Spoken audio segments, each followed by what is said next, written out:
Welcome to Acute Conversations, the official podcast of APTA Acute Care, where we share engaging conversations about acute care physical therapy so you can connect to your profession. I'm Ashley. And I'm Leo. Today we chat with Chris Perme. Chris is the owner of Perme ICU Rehab Seminars and a Rehab Education Specialist at Houston Methodist Hospital. Today we discuss her mission trip to Ukraine with the Society of Critical Care Medicine, the impact of ICU liberation on the healthcare system in Ukraine, and her life-changing ride on a cargo ship. Let's welcome our guest. All right, for today's podcast, we have a special guest, Chris Perme. Some background on Chris. Chris is a CCS FCCM and is the owner of Perme ICU Rehab Seminars and Rehab Education. She also works at Houston Methodist Hospital, where she has practiced PT exclusively in the ICU for more than 30 years. She's a fellow of the American College of Critical Care Medicine, the first physical therapist in the world to receive such recognition. She's also a board-certified cardiovascular and pulmonary clinical specialist, and she has extensive experience in early mobility in ICU, with a special interest with patients on mechanical ventilation. She has published 23 articles and authored 10 book chapters, and she's a world-renowned speaker and presenter. Chris, thank you so much for joining us today. This has been work in the making, and we're so glad to finally have you. I think meeting you at CSM, first of all, was great, and then to have you here, and it reminds me of a story. I remember the first time you met Donna Fraunfelter, who is my mentor. Can you rehash that story about the first time you met her? Because I think you basically memorized her book, and then you saw her and you were starstruck, which is amazing because when I met you, I was pretty starstruck. Can you talk about that story? Absolutely. First of all, thank you so much for having me on the podcast. It's really a pleasure to be here and sharing a little bit of my path as a physical therapist with you guys here. I arrived from Brazil in 1985. I always knew that I wanted to work in a hospital. I always enjoyed the complexity and the functional aspects of physical therapy care for the patient. And I took a job at Houston Methodist Hospital. At that time, I had just arrived from Brazil and I didn't speak much English. And then, so I chose to do chest PT because at that time I had to work in ICU. All the patients were intubated. There were no families except for an hour a day. And the nurses and the doctors were there. So I didn't have to talk on the phone. So in order for me to do chest PT, I reached out for, Donna Fraunfelter's book and literally memorized that book because at the time there was nothing else. So Donna was really like, for me as a physical therapist, she was like everything. And so I just dreamed that one day I was going to meet her. And then slowly I started working with patients on mechanical ventilation, started presenting here and there. And then I got the courage to present at combined sessions about mobilizing patients on mechanical ventilation. And I believe that was probably in 2004 or 5. I don't even remember. So I was very nervous because, of course, very self-conscious about my accent and not speaking English very well. And the room was, completely full. And I noticed that two ladies sitting in the front, they were, the whole entire time, they were not even blinking. And I could just pay attention because, when you're presenting, you can pretty much tell who's paying attention and who's not. Right. And when I finished my lecture, and she was the first one, and she came and she said, I would like to introduce myself. I'm Donna Fraunfelter. And I thought, Wow. that she did that after, because if she had said that before the lecture, I don't think I would have been able to speak at all. I was completely frozen. It was not only Donna Fraunfelter, but I was also Elizabeth Dean that at the same, they were both the two physical therapists that they were everything that I wanted to be. So that was it. So that's how I met Donna Fraunfelter and Elizabeth Dean, both physical therapists that had significant impact on my career. Chris, I think it's so interesting you share that story because I think there's probably a lot of people now that go hear you present, or you may go listen to them present, and they're like, oh my gosh, Chris Perme is here. Like, I actually got to meet Chris Perme because I think you hold that same clout now. You may not realize that, but you absolutely do. Absolutely. Oh, thank you so much for saying that. It's interesting because I don't necessarily see what other people see, So every time I hear something like that, and I always like wonder, why are they saying that? But maybe you're right. Mhm. Well, I think your passion for what you do is very palpable. And I think just your drive and all the things you've done in your career have just been so amazing. And I think I was reading in you fill out a form before you come onto this podcast. And in your form, you mentioned something about how you came over to America. Can you share that with our audience? Absolutely. Somehow, I always had a dream to come to the United States. And that started when my friends, when I was in high school, they would come to Disney World. And I begged my father so many times, and he always said no. And I really, I mean, all of my friends were coming here, and I was the only one. And there was something about the United States. And so then I graduated and I started working in Brazil. And then I met my husband, who is also a physical therapist. And he lost his job as a physical therapist in Brazil. And at that time, it was almost impossible to get another job. Mm. And his brother used to live here in Houston and kept saying, every time I open the newspaper on Sunday, there's like hundreds of jobs for physical therapists. What are you guys doing in Brazil? Come over and see. And actually, my husband had been here in the United States in the past, and he knew that. So I decided to just leave my job in Brazil, and we both came here to figure it out. The problem was that I had no money and he had no money. And I didn't want to ask any money to my parents just because they were not very excited for me to come to the United States. I mean, very strong family ties, and he didn't think that his daughter had any business going to another country. So I told my husband, well, then how are you going to get there, without any money, even to buy the plane ticket? And at that time, his father worked for a shipping company in Brazil. He was an engineer for a major shipping company in Brazil. He said, well, if you guys want, I can get you a free trip to the United States and you don't have to pay. And I thought, well, that sounds like a very good thing. So we did come. We waited for a long time to have a ship that came straight to Houston, because if we landed anywhere else, we wouldn't have the money to get to Houston. And so that's how we came here. It was not a cruise, let me tell you. That was just like a cargo ship. Like a cargo ship? Correct. Yes. Yeah. Wow. I would have to have another hour to tell you the horror stories about that. I almost drowned in there was like this horrible storm in the Gulf that we had no radio. And anyways, so Oh my gosh. here. I had a visa. I was never illegal in this country, not even for a moment. So we did have a visa. So that's how I got here. And you've been in Houston ever since? Correct. Oh my gosh. That's such a great story. So it's really a great story. So Chris, I want to maybe even take a step further back and just thinking about how ever since from a very, very young age, you were interested in physical therapy in Brazil. Can you talk about maybe was it an experience? Was there something that you saw? Was it a story that you heard? What kind of drew you to the profession as opposed to maybe other professions, whether other as opposed to like maybe nursing or occupational therapy or doctor, something else? How did you end up in this profession? And specifically acute care too. Yes, absolutely. It's very interesting because I can tell you, I can remember the exact moment that I heard physical therapy for the first time. There was, like in high school, one of those profession fairs where the counselors come to talk about different professions, and they were talking about the doctor, the nurse, the lawyer. And then all of a sudden, I even remember where I was sitting in this auditorium when they said, and there is a profession of physical therapy. This profession helps patients recover.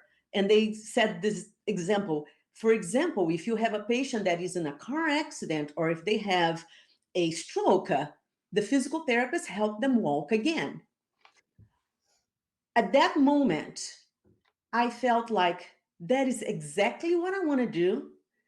And I honestly don't even remember what came after that, because I kept thinking about, oh my God, there's somebody that helps people walk again. And that was really, I was exactly 16 years old. Hmm. And not only that, because I knew I would do something in the medical field. So I had thought about, medicine and all that, but I didn't think that was really for me.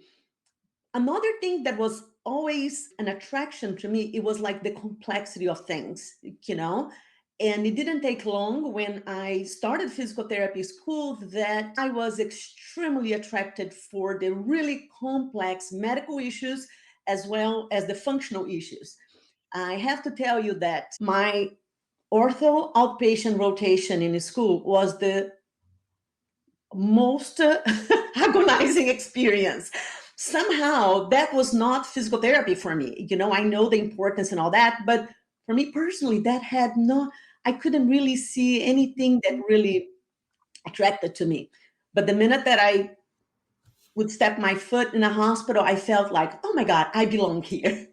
Well, I think that says a lot too about the person that first introduced physical therapy to you, right? They introduced it as you're going to help people walk again, right? And a lot of people come into outpatient ortho already walking, and you probably had this passion of like, well, wait, I want to help people walk. Like these people are just, I felt the same way as you, Chris. I was always like, they would come in and they'd be like, it hurts when I do this. And I'm like, well, don't do that, right? Like I felt the same way, but like ICU, acute care, like is where I found my love. So I feel you. You have done so many things. I mean, you've written textbook chapters, you've developed your own like ICU measure, you've spoken at like international national conferences. But today, what we really wanted to talk with you about is your involvement with, I think, is it the Society of Critical Care Medicine, and Correct. kind of this mission that you did over in Ukraine. Can you kind of tell us maybe how you got involved with that and kind of what took you over there in the first place? Well, I became involved with the Society of Critical Care Medicine, I want to say maybe 12 years ago. I met Dr. Wes Ely, an intensivist from Vanderbilt in Nashville, and he was keynote speaker at a conference, and I was also a speaker. And then he reached out to me, and he said he really enjoyed my lecture, and he said, "Well, if I ever have an opportunity, for you to collaborate, would you be interested?" And I said, "Sure." And I thought I will never hear from him again. And then I think it was like maybe a year later or something, I got an email from him saying that, look, we're about to start the ICU liberation. I think you would fit right in. Would you be interested? So that's how I got more involved with the Society of Critical Care Medicine at the national level, because the Texas chapter of the Society of Critical Care Medicine is the largest chapter of the society in this country. And at that point, I already had been on the board of directors of the local chapter. I was highly involved at a state level, but not necessarily at national. So that was my first involvement with Society of Critical Care Medicine. Actually, I'm sorry, that was the second one, because in 2010, I was part of the task force on the long-term consequences of surviving an ICU. That's when we created the term PICS, post-intensive care, under the guidance of Dr. Dale Needham. So I was part of that in 2010 and 2012. So the Society of Critical Care Medicine always really attracted to me just because of their focus on the multidisciplinary teamwork for the care of the critically ill patient. So then I started working with Wes Ely on the ICU liberation. I was part of the ICU collaborative, where we trained 63 hospitals throughout the country to use the ICU liberation and the A2F bundle. And I also participated in many events associated with that. Then last year, February 2nd, 2023, I get an email from David Martin, who is the CEO for the SCCM. And in that letter, he said something that several of the SCCM leaders suggested, that he reached out to me about a new global health activity in Ukraine. And at first, I couldn't really put things together. I couldn't really understand what all of those words meant. And then he said, I would like to know your interest in joining the leadership team for the ICU liberation in Ukraine. And I was like, nothing really made sense, So I kind of had to read that several times. I think I are they inviting me to go to Ukraine? What is I Could couldn't this be done remote? You mean like from my office here in Houston? Or wait, you want me to go to Ukraine? know, and nothing made sense. I talked to my husband and he said, just delete it. You're not going to Ukraine. My children said, don't even go there. So, and then we had like a Zoom meeting and I started understanding a little bit more about it. And it looks like they reached out to a lot of people that they decided not to go right away. And I thought, well, that sounds interesting. And so I said, okay, I will help you. That doesn't mean that I'm going to Ukraine. Let's see where that goes. And they said, okay, if you help us, that's all we want. We are not forcing anybody to go. So that's how it started. Mm-hmm. That's great. So did you end up going to Ukraine after all? Yes, I did. Wow. So that was in February. So between February and July, all of that they needed to get a grant. They had to prepare all this. So a lot of work done by the Society of Critical Care Medicine, and we were just being updated. We did not even know if we were going to go or not. I think it wasn't until May that was kind of final that we could go there. And in July, we went to the headquarters in Chicago for a training session to help understand what we were going to go there. So basically, this mission trip to Ukraine was organized by the Society of Critical Care Medicine. And just for you to have a little bit of idea, the mission of the Society of Critical Care Medicine is exclusively to advance the care for critically ill patients. There's more than 17,000 members in more than 80 countries. So it's an incredible society. Yeah. And this whole entire mission, it was sponsored by Direct Relief. Direct Relief is a humanitarian organization, and it's active in more than 50 states in the United States and also more than 80 countries. And apparently the way this came about was that in March of last year, a group of physicians from SCCM went to Ukraine to train physicians with the use of ultrasound. It was an incredible helpful to them. And they were like really asking the SCCM for other options to help, Ukraine. And when apparently the health minister of Ukraine looked through all of the programs that SCCM offers, and they realized that the two of their programs would really make an impact for Ukraine was the Fundamentals of Critical Care Surgical course, which is a trauma-related injuries and also basic skills in critical care. And the second program that they were interested was the ICU liberation, which the focus is on the ICU capacity and throughput and also ICU recovery. So the health minister of Ukraine, with the funding from Direct Relief, requested that SCCM brought the staff, the volunteers to Ukraine to provide instruction in these two.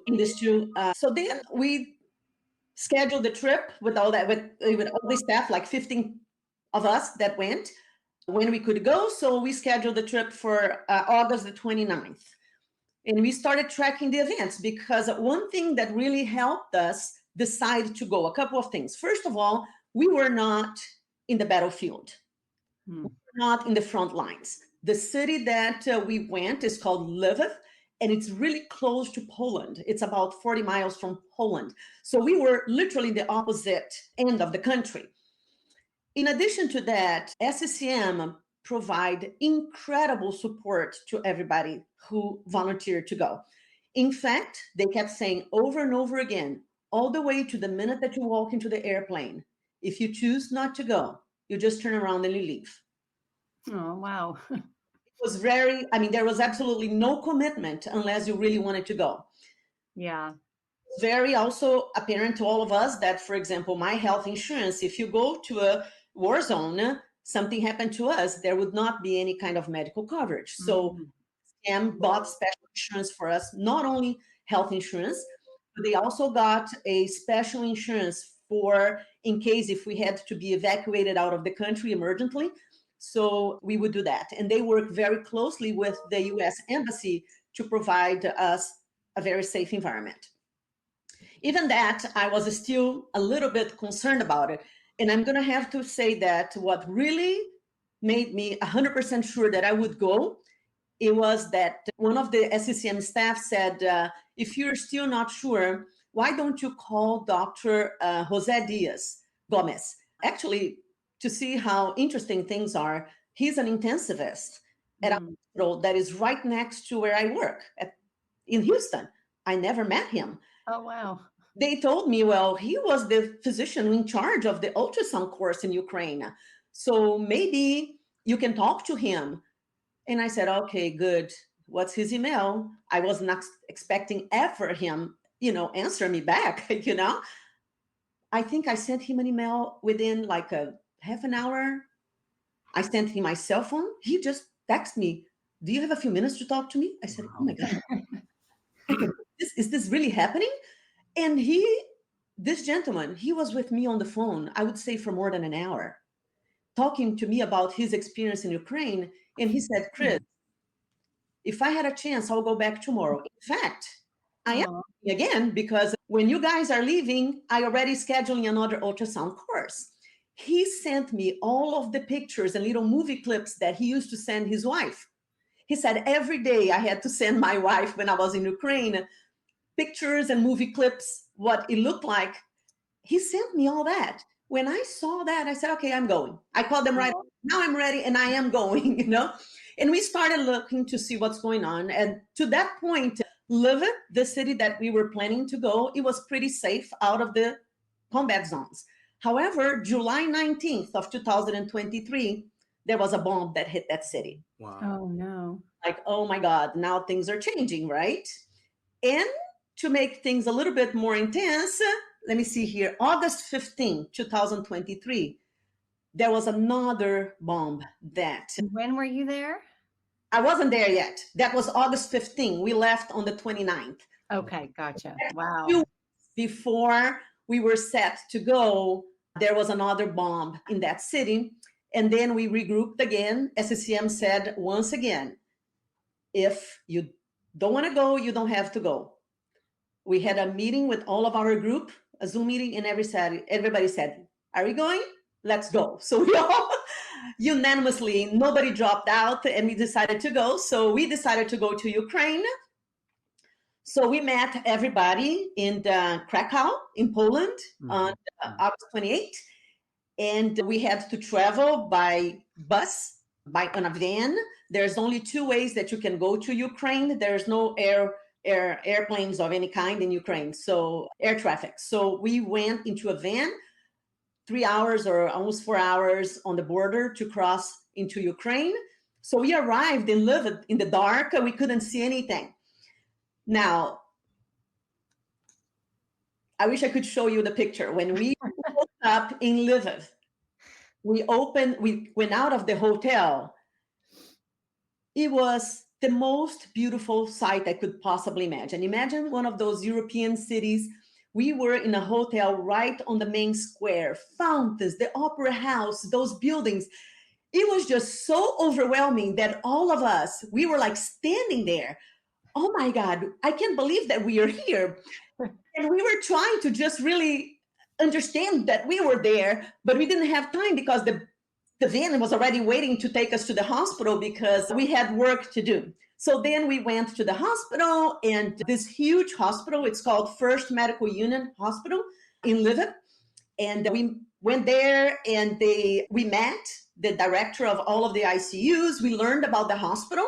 This is the main regional referral center. It was the main COVID hospital during the pandemic. And also they shared with us the problems, like they lost so much personnel, like particularly nurses, not only because of COVID, but then with the war, a lot of nurses, the ones that had the ability to leave the country, they did, and also physicians. So they were very short with the, medical personnel. And this hospital, because of the war, they really have to change their infrastructure. So from a general hospital, it really became like a trauma, orthopedics, and a prosthetic center. And because they had never done this before, and So they created a rehab hospital, which was also a new thing for them. It's called Unbroken, which is the National Rehabilitation Center in Ukraine. On the first day, they invited us if we wanted to visit the bomb shelter in the hospital. And I thought, maybe, maybe not. And we all said, okay, let's go. I have to say that the hallway leading to the bomb shelter, I'm not so sure that scary is the word. I don't know to explain going down that dark, humid, not knowing where you're going to go. It was this anxiety. So I was like, I don't know, should I turn around? Do I really want to go to this place? Because, I mean, do you have an idea what a bomb shelter? I didn't know what to act, Well, yeah, it's probably a bit surreal. Like, just the thought that a hospital needs a bomb shelter, right? Like that's just a surreal thought. Yes, correct. So, and then we go down this very long, and then all of a sudden it opens up in this amazing space with these all beds. Of course, they had gas masks on the wall, and there was also like a ICU, a 2-bed ICU in a 1 operating room. Everything is sparkling clean. And then I thought, oh, this is cool. But the part that was most impactful to me is they did a phenomenal job in the bomb shelter. All of the walls in the hallway, once you get down there are pictures of patients that were injured during the war. And have pictures like one family that the whole family had amputations. And the physician she's the director of all of the ICUs, you could see her explaining about that family and what they went through. And you could see like in her voice how hard it was for her to talk about that.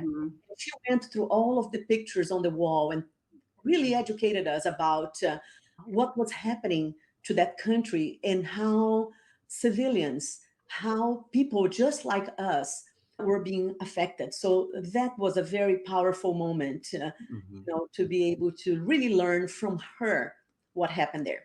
Chris, well, any pictures that you want to share, we are happy to post on our show notes if you want people to actually be able to visualize it. But I'm really curious, it's really nice to think like somebody who's working in acute care can have like kind of a mission abroad as well. Like we have this outreach that we have the potential to do. So I'm really curious from your standpoint.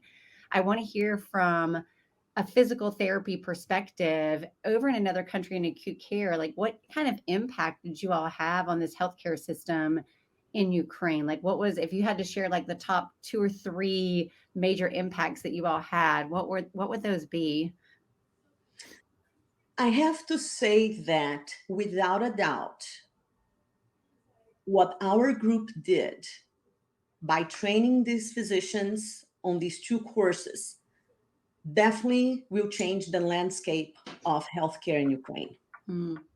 Without a doubt. There were more than 400 physicians that came from every corner of Ukraine for these courses. They sat there every day, and you could actually see how desperate they were for the knowledge. I was very amazed to see that they are getting a lot of help from countries all over the world. They're getting a lot of resources. But it's very sad to see that they don't know how to utilize it. We did have a chance to meet with the physical therapists over there. A biggest challenge was that the language. So we always had to have a translator with us. And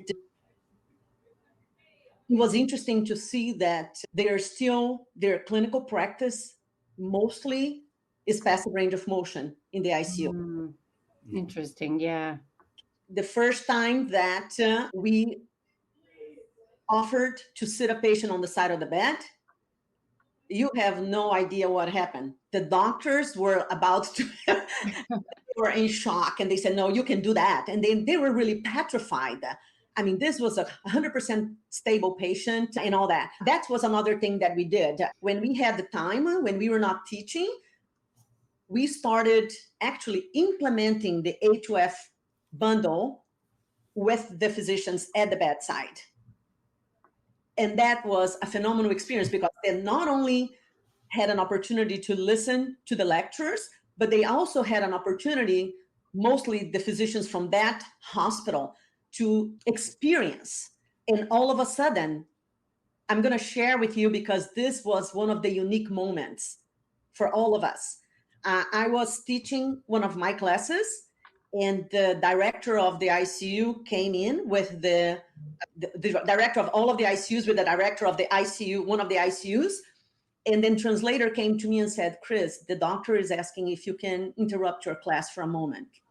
I said, sure. She needs to address all of the doctors. I said, fine. She went there.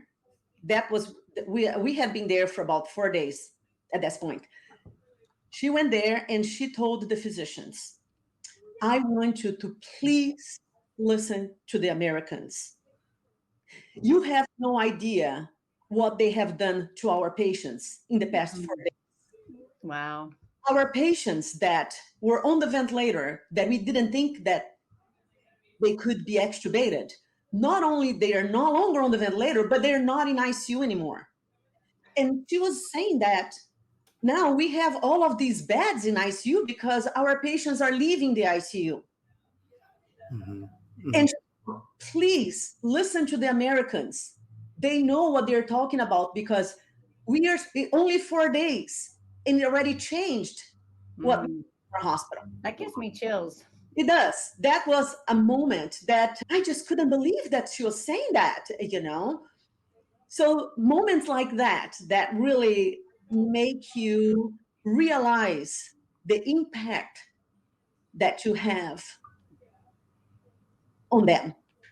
Chris, I would just want to take a pause here just to kind of think in terms of the whole history of the PT profession, especially here in the US, of how involved we are. Even the birth of our profession a lot of it came out of after the wars, right? In terms of what happened in terms of the survivors of war and how we were implementing, how important we are to that healing process, right? I think it was it for our centennial a couple of years ago, for APT's centennial, they referred to these old documents of how important, back then we were called reconstruction aids.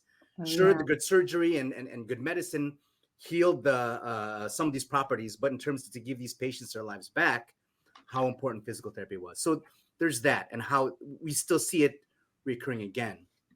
Also, you've mentioned these names like Wes Ely, Dan Needham, and how there's this mutual respect between yourself as the physical therapist and these doctors, and the fact that, like, when you say the A through F bundle, you were instrumental in that development. When we talk about early mobilization of patients on vents, you were instrumental in having doctors value what we do as a profession. And just the fact, I'm just thinking about this, you're in another country educating hundreds of doctors about what the value that we bring as physical therapists. So for our listeners out there, just keep in mind, first of all, this is fantastic that we have Chris Perme here, you know, in terms of what she's done for the profession. You know, here we are trying to advocate for our value and what we bring and how important we are to the team. And Chris has been doing this from the get-go. And so you are a hero to many of us. One last question I just wanted to ask you, Chris, is for those listeners that are out there, what is some advice or some information that you can give them after going to Ukraine and how much of an impact you've had on them and their healthcare system? What are some kind of bright spots or advice you can give to some of these new practitioners out there about how valuable we are to the team? Well, I always believed in the profession of physical therapy. I always believed in how we can transform the lives of our patients. But I'm going to be honest with you. Having this opportunity to be physically there in Ukraine, have this opportunity to be in their hospital, to have an opportunity to really help them understand the best way to care for those patients. And the best way to care for those patients is to keep them awake in ICU and mobilize them as soon as possible, because that will impact their recovery. You're going to impact their entire lives. That was an honor. That was a privilege. And I just don't think I could find enough words to express how grateful I am for this opportunity. That's awesome. And I think that for all of us who work in acute care, always look for the opportunities. Look for the opportunities that we have to make a difference in somebody's life. They're out there, and there are plenty of them.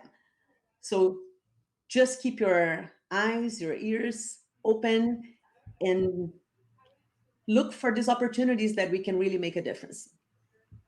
Chris, I can tell that this trip really touched you, and it seemed like it really changed you. And I think it's just so beautiful. And I just can't tell you how much we appreciate you coming on and sharing about your experience. Mm-hmm, mm-hmm. Oh, thank you so much. It is my pleasure. All right, Ashley, I think it's time. I think it is. So it's time now, Chris, for the rapid responses. And so we're going to give you a minute. In a minute, Ashley and I are going to fire some rapid fire questions. And just right away, the first thing that comes to your mind, they're going to be simple questions. Just as fast as you can, come up with the answer. You ready, Chris? Not really, but I don't think I have a choice. So I might as well be ready. You got this. It's fun. It's fun. They're easy, promise. All right. Ready, Leo? And go. Chris, what is your most favorite color scrubs to wear at work? Light blue. Light blue. Chris, what's your favorite way to exercise? Yoga. I love it. Chris, give me a book recommendation. Every deep down drawn breath. Dr. West. Fantastic. Heard good things about that one. Are you a morning person or a night owl? Absolutely morning person. After 9 o'clock in the evening, I don't think I have 2 brain cells working anymore. Chris, what type of pizza do you like to order? Deep dish or a thin crust? Very thin crust. Sorry. You're breaking my heart. I know, I'm sorry. Same for me, Chris. Same for me.